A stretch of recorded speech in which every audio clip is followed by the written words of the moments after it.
ఓం నమో వెంకటేశాయ.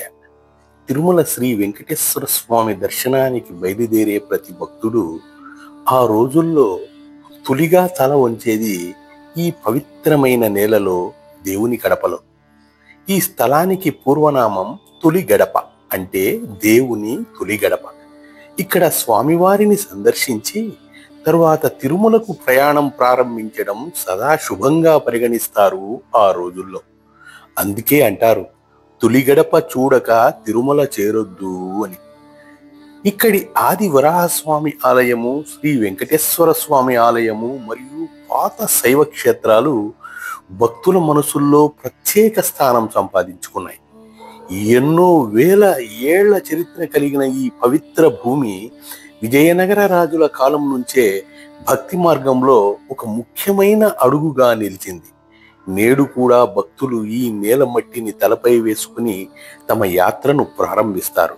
ఎందుకంటే ఇది కేవలం ఒక పట్టణం కాదు, ఇది తిరుమల దారిలోని తొలి గడప, దైవ సన్నిధికి తీసుకెళ్లే ఓ పవిత్ర ద్వారం.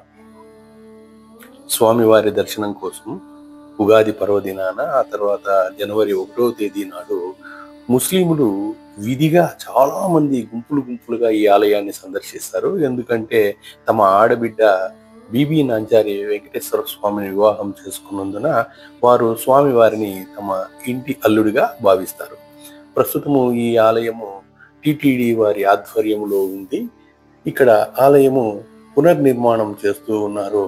అందువల్ల స్వామివారి మూల విరాట్ను ప్రస్తుతం మనం దర్శించలేము. ఇక్కడ ప్రస్తుతము స్వామివారి ఉత్సవ విగ్రహాలకు మాత్రము పూజలు అందుతూ ఉన్నాయి. తిరుమల పవిత్ర ప్రసాదమైన లడ్డూ ప్రసాదం ప్రతి శనివారము ఇక్కడ భక్తులకు అందుబాటులో ఉంటుంది. ఇక్కడ అన్నదాన సౌకర్యము కూడా మధ్యాహ్నం పూట భక్తులకు కల్పిస్తున్నారు.